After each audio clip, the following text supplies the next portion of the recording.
Suman TV. ఇప్పుడు మనం పిఠాపురంలో ఉన్నాము. తాజాగా ప్రకటించిన దాని ప్రకారం స్వయంగా జనసేన అధ్యక్షులు పవన్ కళ్యాణ్ గారే ఈసారి 2024 సార్వత్రిక ఎన్నికలకు సంబంధించి నేను పిఠాపురం నియోజకవర్గం నుంచి పోటీ చేస్తానని చెప్పి గత కొద్దిసేపటి క్రితం ప్రకటించడం జరిగింది. ప్రకటించిన కాసేపటికే పిఠాపురంలో జనసేన నాయకులు గాని కార్యకర్తలు గాని సంబరాలు చేస్తున్నారు. సంబరాలు అమ్మరాలు నడుతున్నాయి. దీనిలో భాగంగానే భారీగా తంగెళ్ల ఉదయ శ్రీనివాస్ గారు అయినటువంటి పిఠాపురం జనసేన ఇన్ఛార్జ్ అయినటువంటి తంగెళ్ల ఉదయ శ్రీనివాస్ గారి ఆధ్వర్యంలో భారీ ఎత్తున బైక్ ర్యాలీ అనేది జరగడం జరిగింది.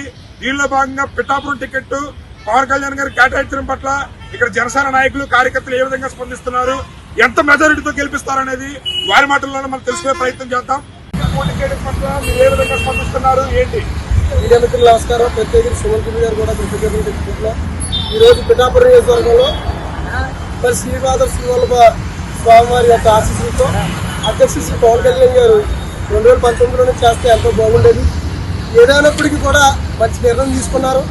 ఈరోజు టీడీపీ జనసేన బీజేపీ అలయన్స్ లో భాగంగా పిఠాపురంలో ఎంతో అభివృద్ధి ఆగిపోయింది. కాబట్టి ఈ అభివృద్ధి అంతా కూడా ఇంకా ఎక్కువ అభివృద్ధి చేసి రాష్ట్రంలోనే నెంబర్ 1 నియోజకవర్గం కింద పిఠాపురం నియోజకవర్గం ఉండే అవకాశాలు సూచనలు ఈరోజే కనిపించాయి. పిఠాపురం అంటేనే జనసేన కంచుకోటని అనేక పార్లు రుజువు చేసుకున్నాం. ప్రత్యేకించి ఈరోజు అధ్యక్షుడు శ్రీ పవన్ కళ్యాణ్ గారు బాధపడుకు పిఠాపురం నేను చేస్తాను అని అన్నారు. దానికి స్వీకరించినటువంటి ఇన్ఛార్జ్ శ్రీ తంగెళ్ల ఉదయ శ్రీనివాస్ గారికి ప్రత్యేక ధన్యవాదాలు. అలాగే కొన్ని మీడియాలో మాట్లాడుతూ మరి మాజీ శాసనసభ్యులు పిఠాపురం నియోజకవర్గ ఇన్ఛార్జ్ రాష్ట్ర అధికార ప్రతినిధి ఎస్ఎస్ఎన్ వర్మ గారు కూడా బంగారుపల్లిలో పెట్టి మిమ్మల్ని నెగ్గిస్తూ అసెంబ్లీ పంపిస్తారని మాట ఇచ్చారు. మాట కట్టుబడి ఉంటారని మేము విశ్వసిస్తున్నాం. తప్పకుండా మరి 2 జెండాలు 2 కొండవాళ్ళు వేసుకొని మేము ఇంటింటికి డోర్ టు డోర్ వెళ్ళి జనసేన ఉమ్మడి అభ్యర్థి పవన్ కళ్యాణ్ గారిని నెగ్గించుకుని దిశగా మేము అడుగులు వేస్తున్నాం. మరి తెలుగు అన్నలు బీజేపీ పెద్దలు మా జనసేన నాయకులు ధీరమైనందరూ కూడా అడుగు చేతిలో చేసుకొని ప్రచారం చేసుకుంటూ ముందుకు పోతాం. ఇకపోతే రాష్ట్రంలో పిఠాపురం నియోజకవర్గం పవన్ కళ్యాణ్ గారు ప్రకటించిన సందర్భంలో ఈరోజు ఈ వైసీపీ కుట్రపూరితమైనటువంటి రాజకీయాలు చేస్తుంది. దానికి దయచేసి ఆ ప్రలోభాలకు ఎవరు లొంగవద్దు.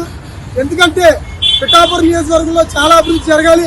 ఎస్సీజెడ్ సైట్ అవ్వచ్చు, మరి ఏలేరు ఆత్మీయంగా ఇంకా ఉన్న పనులు కావచ్చు. నియోజకవర్గం నుంచి మీరు భారతీయ జనతా పార్టీ తరఫు నుంచి ఎంత మెజారిటీతో గెలిపిస్తారని అనుకుంటారు? భారతీయ జనతా పార్టీ తరఫు నుంచి పవన్ కళ్యాణ్ గారు గెలిచేసాడండి.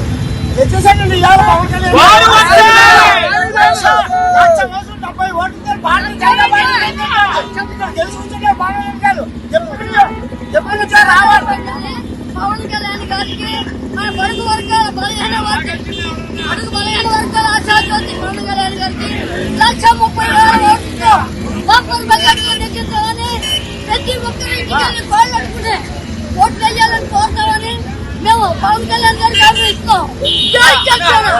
మన రాష్ట్ర మత్స్యకార నాయకులు ఉన్నారు. ఇక్కడ మత్స్యకార సంఘం తరపు నుంచి మత్స్యకారుల తరపు నుంచి పవన్ కళ్యాణ్ గారు పిఠాపురం నుంచి పోటీ చేస్తారని చెప్పి కూర్చున్న వెంటనే ఇక్కడ భారీ ఎత్తున కార్యకర్తలుగా నాయకులు గారికి గుమిగూడడం జరిగింది. అయితే మత్స్యకారుల తరపు నుంచి పవన్ కళ్యాణ్ గారికి ఏ విధమైన మద్దతు ఉంటుంది, ఎంత మెజారిటీతో గెలవచ్చు అని చెప్పి పిఠాపురం కాన్స్టిట్యూన్సీ నుంచి పవన్ కళ్యాణ్ గారు ఎంత మెజారిటీతో గెలవచ్చు అని చెప్పి అనుకుంటున్నారు, చెప్పండి సార్. సార్, పవన్ కళ్యాణ్ గారు ఈ పిఠాపురం నియోజకవర్గంలో పోటీ చేస్తున్నాడు. మేమందరం కలిపి 1,00,000 పైసీలకు మెజార్టీ ఇస్తాం. ఎందుకంటే పవన్ కళ్యాణ్ గారు మరి పేదల పాలిట పెన్నిదని ఒక నినాదం ఉంది ఆయనకి. ప్రజల గురించి ఆయన ఎంతో ఉన్నతమైన స్థానాన్ని వదిలేసుకుని మరి ప్రజల్లోకి వచ్చి ప్రజలకు ఏదో చేయాలి, రాష్ట్రం మొత్తం ప్రజలకు ఏదో చేయాలని ఆయన ఆలోచన మట్టుకే ఈ పిఠాపురంలో ఉన్న జనం అంతా పవన్ కళ్యాణ్ రావాలా, పిఠాపురానికి ఒక మార్పు రావాలా అని అన్ని వర్గాలు కూడా ఒక ఆలోచనలో ఉన్నారు. ఆ ఆలోచన ఈ రోజు నెరవేరింది. మత్స్యకారులకి ఏ విధమైన సహకారం చేయాలన్నది కూడా ఆయన శ్రీకాకుళం నుంచి ఆయన ఒక కార్యక్రమం స్టార్ట్ చేశాడు. నేను మత్స్యకార కుటుంబంలో నేను ఒక అనామకుడిగా ఒక పేదవాడిగా ఉన్నాను. కానీ నన్ను గుర్తించి, అంటే పార్టీకి చేసే సేవలను గుర్తించి మత్స్యకార వికాస విభాగంలో ఒక రాష్ట్ర ఉపాధ్యక్షులుగా నన్ను నియమించాడు. ఎందుకంటే మత్స్యకారుల పట్ల ఆయనకున్న ప్రేమలాంటిది.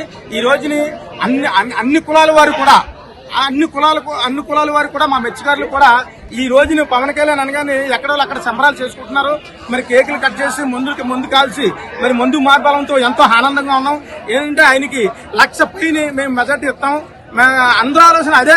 ఇక్కడ పిఠాపురం సంబంధించి తెలుగుదేశం నాయకులు వర్మ గారు ఇండిపెండెంట్ గా వేసే అవకాశాలు ఉన్నాయని చెప్పంటున్నారు. ఆయన ఇండిపెండెంట్ గా వేస్తే జనసేన పార్టీ అధ్యక్షుడు పవన్ కళ్యాణ్ గారికి ఏమైనా విజయ అవకాశాల పట్ల ప్రభావితం చూపే అవకాశం ఉందంటారు.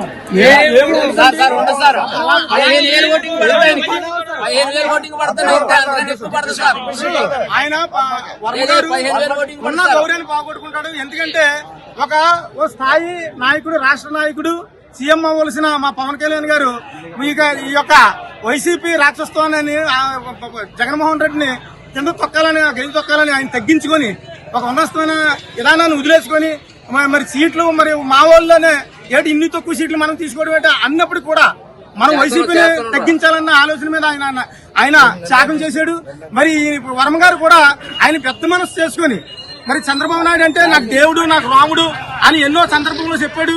మరి ఆ చంద్రబాబు నాయుడు మాట అంగీకరించి మరి మాతో పొత్తు ఒక ఆలోచన మద్దతు ఇచ్చి మరి ఆయన ఒకసారి అన్నాడు, పవన్ కళ్యాణ్ ఇక్కడ చేస్తే నేను ఆయన 100,00,000 పైన మెజార్టీ ఇచ్చి బంగారు పిల్లలు ఆయన సీట్ ఇస్తానన్నాడు. మరి ఆ మాటను ఇప్పుడు జ్ఞాపం చేసుకోవాలా. మరి కొన్ని సందర్భంలో వర్మ గారు కూడా నేను మాట అంటే మాట తప్పను, మనం తిప్పనన్న నినాదం కూడా ఆయన చేశాడు. మరి ఆ మాట నగ్గించుకొని మరి వర్మ గారు మరి చంద్రబాబు నాయుడు గారు మాట ఆలకించి మరి ఈ యొక్క ఏది ఇండిపెండెంట్ అన్నది ఆలోచన లేకుండా వస్తే చాలా మంచిది. ఆయన గౌరవాన్ని కాపాడుకుంటాడు. లేకపోతే ఇండిపెండెంట్ చేసుకోవడంలో కూడా మాకు నష్టం లేదు. కానీ ఆయనకున్న భవిష్యత్తు మాత్రం పోతుంది. అది మాత్రం ఆయన ఆలోచించుకోవాలని ఈ సభాముఖంగా నేను చెప్తున్నాను. జనసేన కార్యాలయం దగ్గర భారీ ఎత్తులో జనసేన కార్యకర్తలు, నాయకులు బైక్ ర్యాలీ చేసి పవన్ కళ్యాణ్ గారికి స్వాగతం పలుకుతున్నారు. అయితే దీని పట్ల పవన్ కళ్యాణ్ గారి ప్రధాన అనుచరుడైనటువంటి టీ టైం ఫౌండర్, అదేవిధంగా పిఠాపురం నియోజకవర్గ జనసేన ఇన్ఛార్జ్ తంగెల ఉదయ్ శ్రీనివాస్ గారు ఉన్నారు. ఆయన అడిగి తెలుసుకుందాం. చెప్పండి ఉదయ్ శ్రీనివాస్ గారు, పవన్ కళ్యాణ్ గారు పిఠాపురం నియోజకవర్గంలో పోటీ చేయడం పట్ల మీరు ఏ విధంగా స్పందిస్తారు? పిఠాపురం అంతా కూడా పవన్ కళ్యాణ్ గారి కోసం ఎదురు చూస్తున్నాం. అలాగే రాష్ట్రంలోనే అత్యధిక మెజారిటీ పవన్ కళ్యాణ్ గారికి పిఠాపురం నుంచి ఇవ్వబోతున్నాం. ఈ స్పందన చూశారు. పిఠాపురం ప్రజలంతా కూడా ఎంత ప్రేమిస్తున్నారు, ఎంత ఎదురు చూస్తున్నారు పవన్ కళ్యాణ్ గారు రాక కోసం. అలాగే అందరూ ఎదురు చూసినట్టుగానే, రాష్ట్రంలో అందరూ ఎదురు చూసుకున్నట్టుగానే పిఠాపురం వైపే సార్ చూసి ఇక్కడ పోటీ చేస్తున్నందుకు మేము ఎంతో ఆనందిస్తూ పిఠాపురం ప్రజలందరి తరపు నుంచి నేను పవన్ కళ్యాణ్ గారిని, మా పార్టీ జనసేన పార్టీ అధ్యక్షులు పవన్ కళ్యాణ్ గారిని మనస్ఫూర్తిగా స్వాగతిస్తూ, అలాగే రాష్ట్రంలోనే అత్యధిక మెజారిటీ పవన్ కళ్యాణ్ గారిని మేము ఇచ్చి గెలిపించుకుంటామని చెప్పి ఈ సందర్భంగా తెలియజేసుకుంటున్నాం.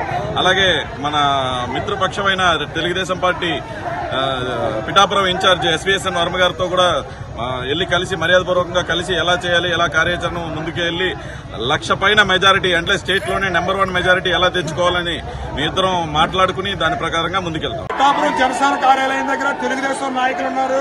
తెలుగుదేశం రైతు నాయకులైనటువంటి జ్యోతుల సతీష్ గారు ఉన్నారు. సార్ చెప్పండి, పవన్ కళ్యాణ్ గారు పిఠాపురం నియోజకవర్గం నుంచి పోటీ చేయడం పట్ల మీరు ఏ విధంగా స్పందిస్తారు? తెలుగుదేశం పార్టీ, జనసేన పార్టీ ఉమ్మడి అభ్యర్థిగా పిఠాపురం నియోజకవర్గం పవన్ కళ్యాణ్ గారు రావడం తెలుగుదేశం శ్రేణులు, జనసేన శ్రేణులు ఎంతో కూడా ఆనందంతో ముందుకు అభ్యర్థవుతున్నాం. అదేవిధంగా పవన్ కళ్యాణ్ గారికి తెలుగుదేశం శ్రేణులు, జనసేన శ్రేణులు కలిపి 1,00,000 పైగా మెజార్టీ వస్తుందని ఆశిస్తున్నాం. రాష్ట్రంలోనే మోడల్ నియోజకవర్గంగా తీర్చిదిద్దుతారని పవన్ కళ్యాణ్ గారు అయితే మాకు అభివృద్ధికి నిర్వచనంగా ఉంటుందని ఆశిస్తున్నాం. అలాగే పవన్ కళ్యాణ్ గారిని ఘనంగా స్వాగతిస్తూ పిఠాపురం తెలుగుదేశం తరఫున కూడా మద్దతు ఇస్తున్నాం. అయితే వర్మ గారు నాకు పిఠాపురం టికెట్ నాకే వస్తుందని చెప్పి ఆయన ఆశించడం జరిగింది. దీనిలో భాగంగానే టికెట్ అనౌన్స్ చేసిన తర్వాత పార్టీ కార్యాలయం దగ్గర అసమ్మతి సగ అనేది కూడా జరుగుతుంది. దీనిపై మీరు వర్మ గారు పవన్ కళ్యాణ్ గారికి కూటమిలో భాగంగా మద్దతు జరుగుతుందని చెప్పి మీరు అనుకుంటున్నారు? వర్మ గారు పార్టీ కష్టపడడం అన్నది వాస్తవం. కానీ పొత్తులో భాగంగా సీటు ఎవరికిచ్చినా సరే నైతిక మద్దతు ప్రకటించాలి. కాబట్టి ఆయన కూడా మానవతా దృక్పథంతో పార్టీ కట్టుబడి పనిచేయాలని మేము అందరూ కూడా ఆశిస్తున్నాం.